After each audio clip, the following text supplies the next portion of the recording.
आप सभी दर्शकों का नेशन विजन विद रूपालाल में फिर एक बार स्वागत है। आज हम बात जेबी पंत अस्पताल की करेंगे। बीच बीच में हम जेबी पंत अस्पताल में जो भी कुछ घटता है हम आप दर्शकों के साथ साझा करते हैं, चाहे वो एक्सरे नहीं काम कर रहा हो या कहीं पर किसी की लापरवाही की वजह से किसी का डेथ हो जाता है, तो वैसी सब चीज़ें। आज जो मैं आप दर्शकों को दिखाने जा रही हूँ, ये सेम मैंने 2 साल पहले भी इसी तरह एक वीडियो बनाया हुआ था जिसमें मौत के बाद की दुर्गति क्या होती है वो दिखाया था। आज फिर हमें एक कॉल आया जेबी पंत अस्पताल से पेशेंट पार्टी की तरफ से कि वहाँ पर काफ़ी लोग खड़े हुए थे और जो मॉर्चरी वेटिंग हॉल है वहाँ पर वहाँ के आसपास तक भी कोई लोग खड़ा नहीं हो पा रहा था। वजह क्या थी? बहुत तेज़ दुर्गंध आ रही थी वहाँ से और बताया जा रहा था कि कुछ है यहाँ पे, मॉर्चरी काम नहीं कर रहा है, आकर के आप देखिए। तो हम मौके पर पहुँचे। जब हम वहाँ पहुँचे तो हमने खुद ने भी 2 मिनट वहाँ पर खड़ा हो पाना मुश्किल था। इतना तेज़ दुर्गंध, इतनी बदबू, इतने ज़्यादा मक्खी मच्छर वहाँ पर घूम रहे हैं एकदम से। और उस जो वेटिंग हॉल है मॉर्चरी का, उस पर रिसेंटली 2 बच्चों का शव मिला था, नवजात शिशुओं का, जो किसी ने वहाँ फेंक दिया था उनको। तो पुलिस इन्वेस्टिगेट कर रही है, जिस वजह से वो बॉडी अब तक प्रिजर्व करके रखा गया है।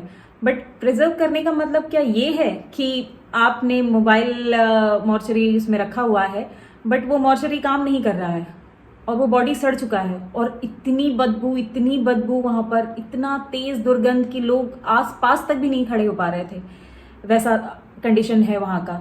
और जो बॉडी लेकर के जाते हैं, जो कोल्ड स्टोरेज वाला जो है, उसमें से भी पानी कंटिन्यूसली रिस रहा है। वो चल रहा था, हमने जब देखा उस शूट किया तो उसमें वो मीटर तो बराबर चल रहा है बट नीचे से पानी टपक रहा है। तो अब किस तरह सा वो कोल्ड स्टोरेज है समझ नहीं आ रहा।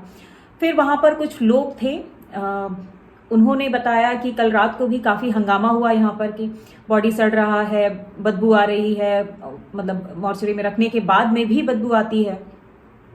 तो सबका कंप्लेन यही है कि मॉर्चरी जो है, वो कोल्ड स्टोरेज जो है वो काम नहीं कर रहा है। और ये जो हॉल में रखा हुआ है, वेटिंग हॉल जो मॉर्चरी का है, उसमें जो नवजात शिशुओं का शव रखा हुआ है वो भी पूरी तरह से सड़ चुका है, पानी है, एकदम बुरा हाल में है। अगर मैं प्रशासन से, एडमिनिस्ट्रेशन से यही रिक्वेस्ट करूंगी कि प्लीज़ आप इसे थोड़ा सा सीरियसली देखिए। कुछ लोग वहाँ पर अस्पताल के भी थे जिन्होंने ऑफ रिकॉर्ड हमें बोला कि जेबी पंत अस्पताल इसे रिपेयर तो करता ही है बट जिस हिसाब से पावर कट होता है, फ्रीक्वेंटली फ्लक्चुएशन होता है, उसके चलते ये खराब हो जाता है। अब वो लोग बार बार रिपेयर करते हैं, बार बार खराब होता है क्योंकि पावर कट भी बेहिसाब हो रहा है, कोई लिमिटेशन है नहीं, जब मर्जी तब कटता है, जब मर्जी तब आ जाता है, वैसा है। तो या तो फिर आप पोर्ट ब्लेयर का एक डिस्ट्रिक्ट हॉस्पिटल है, आप उसके लिए उतना बैकअप रखिए, या तो फिर आप उसका कोई सोल्यूशन निकालिए, क्योंकि बहरहाल पब्लिक ही सफ़र कर रहा है। पब्लिक सफ़र कर रहा है वो बात अलग है, मौत के बाद इस तरह की दुर्गति ये तो जायज़ नहीं है ना। बॉडी सड़ रहे हैं, रोज़ जब भी वहाँ से निकालो, चिल्लम चुल्ली लड़ाई झगड़ा करके जो भी पेशेंट पार्टी होता है वो उस दुख की घड़ी में उससे ज़्यादा कुछ कर नहीं सकते हैं, वो लोग चले जाते हैं। लेकिन इस तरह कब तक चलेगा? जब आपने इसे डिस्ट्रिक्ट हॉस्पिटल डिक्लेयर किया हुआ है, जेबी पंत अस्पताल बहुत बड़ा अस्पताल है अंडमान निकोबार आइलैंड का, तो प्लीज़ उसमें जो बेसिक फैसिलिटीज़ होनी चाहिए पब्लिक के लिए वो तो होनी ही चाहिए।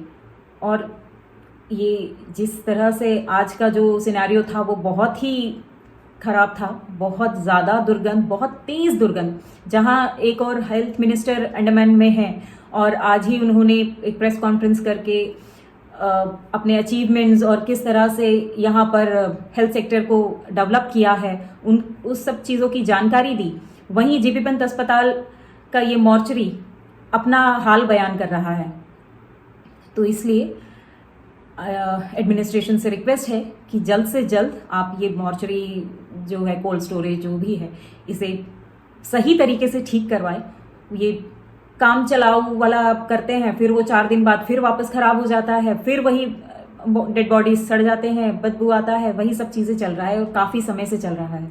तो इसे कंप्लीट इसका कोई एक सोल्यूशन आप निकालिए। और जो वहाँ पर जो नवजात शिशु का जो डेड बॉडी रखा हुआ है वो इतना बुरा तरह सड़ चुका है, या तो आप उसे डिस्पोज कर दीजिए मैटर चल रहा है, अंडर इन्वेस्टिगेशन है, तब तक वो बच्चों का शव रख करके या तो फिर उसे सही तरीके से आप प्रिजर्व कीजिए, क्योंकि इतना बुरा हाल में अभी पड़ा हुआ है उसको, और आप कैसे प्रिजर्व करेंगे मुझे नहीं पता। बट जो भी है इस पे कड़ी कार्रवाई होनी चाहिए, क्योंकि इसकी जिम्मेवारी किसकी है, ये कौन देखेगा? हेल्थ डिपार्टमेंट का है तो हेल्थ डिपार्टमेंट ही देखना है। ठीक है, आप ये बोल रहे हो कि पावर कट होता है, फ्लक्चुएशन है इसलिए खराब होता है, तो खराब होता है तो बनवाइए। अगर आपका घर का कोई चीज़ खराब होगा तो आप वैसे ही छोड़ देंगे क्या? उसे बनवाएंगे, रिपेयर करवाएंगे ना, तो इसे भी करवाइए, ये पब्लिक के लिए है। और जान जाने के बाद में इस तरह की दुर्गति बर्दाश्त करना मुश्किल है। उम्मीद करती हूँ कि इस वीडियो को पॉजिटिवली लिया जाएगा और जल्द से जल्द इस पर कोई कार्रवाई हो, और ये दोनों जो भी मोबाइल मॉर्चरी और कोल्ड स्टोरेज जो है वो जल्द से जल्द ठीक हो। धन्यवाद।